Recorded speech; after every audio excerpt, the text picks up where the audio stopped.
one of the first things you were talking about was Trey Lance. We all saw that. Still got to tell people between high school, college, and in the pros, he has not played a lot of football.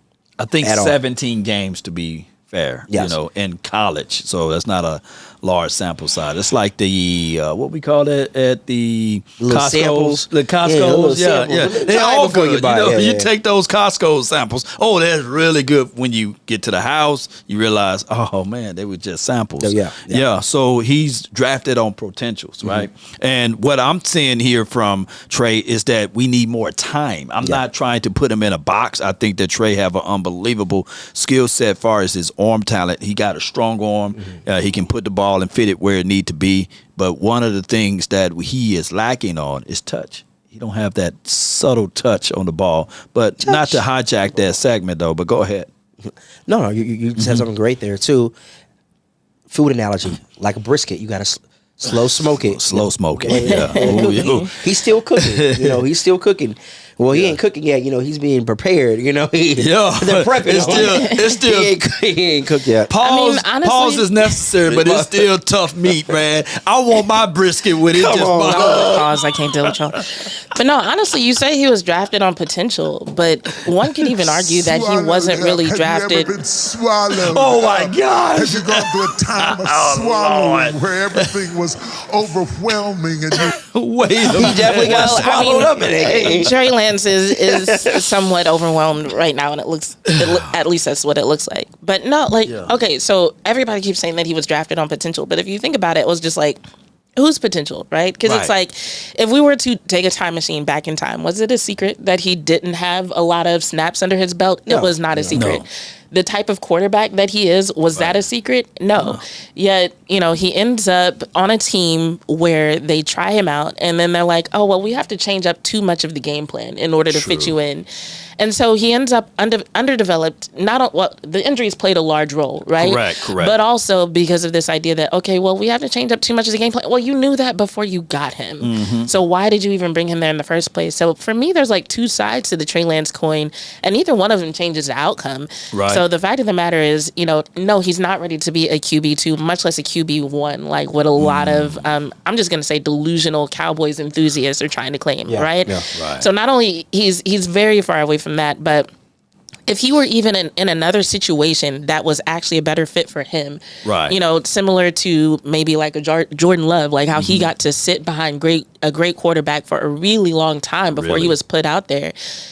This thing might have played out a lot differently for him, but now he's in a situation where he's in a contract year. Correct. He doesn't have enough on film to prove that, he definitely deserves a spot on another team. It's like, and Ben was saying this before we turned all the lights and cameras on, people are going to look at this preseason film, and so far, he's not putting enough on film to prove that he's worth anybody like taking a chance on him.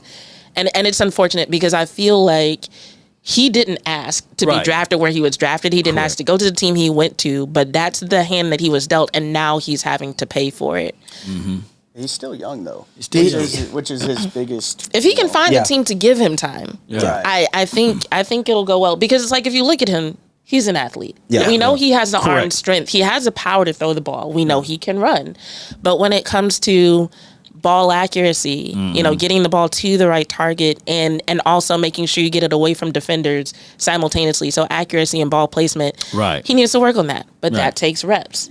Being able to do more than one read. He needs to work on that, but that takes reps. Takes time. Staying comfortable in the pocket. He needs to work on that, but that takes reps. Exactly. Everything that he needs to work on, you can legitimately tie to his reps. But like, if you just look at his skill and his abilities, it's like, okay, he's got it, right? He's got that raw material. But he needs to be in a place that actually has time. And the resources and somewhere for him to develop. From a front office standpoint, that's still a project, okay? Correct. Now we can go in, okay, we saw what you did. Other teams saw what you did. We go ahead and offer you this little low ball contract right now.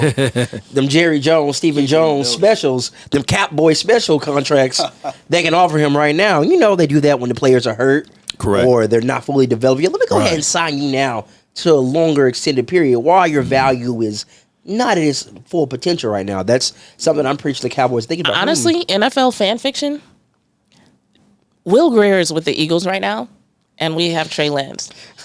In terms of who's a better fit for who as a backup, Will Grier is a better backup for Dak Prescott, and Trey Lance is a better backup in terms of style for Jalen Hurts. Yeah. Like, we don't really know what Kellen Moore is going to do, but in terms of what we've seen from Jalen Hurts in the past, it's like, I could see you plugging in Trey Lance to have him do some of that stuff. So maybe we just need to be like, hey, can we just like Control Z on some of the stuff that happened in 2023? We get Grier back and y'all take Lance, and God forbid we make a trade with the Eagles. Right. Well, that got us Michael Parsons. That did get us Michael Parsons making a trade with the Eagles. Yeah. Hey. Then I think they got us Tyler Biotish. To a degree. Yes, we made a trade with Philly a few years ago in the draft.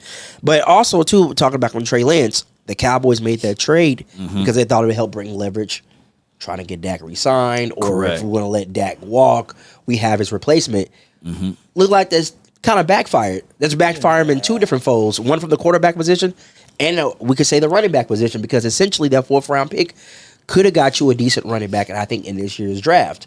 We don't know. You know what I'm saying? We're playing devil's advocate here. Well, we don't know, but the chances of... I would say, one, the trade itself, if you want to try and improve your quarterback room, I'm never going to knock that, right? Facts. But it was a little bit head-scratching. Yeah. And I still... I'm like, was it an improvement? No, I don't know. Exactly. I don't think so, not at this time, right? But what was the second part of that? You're talking about the draft. Oh, the draft. The draft and running backs. One thing, I have this theory. So, like I said, I do NFL draft work. One thing that's coming up in this next year's draft is a great running back draft.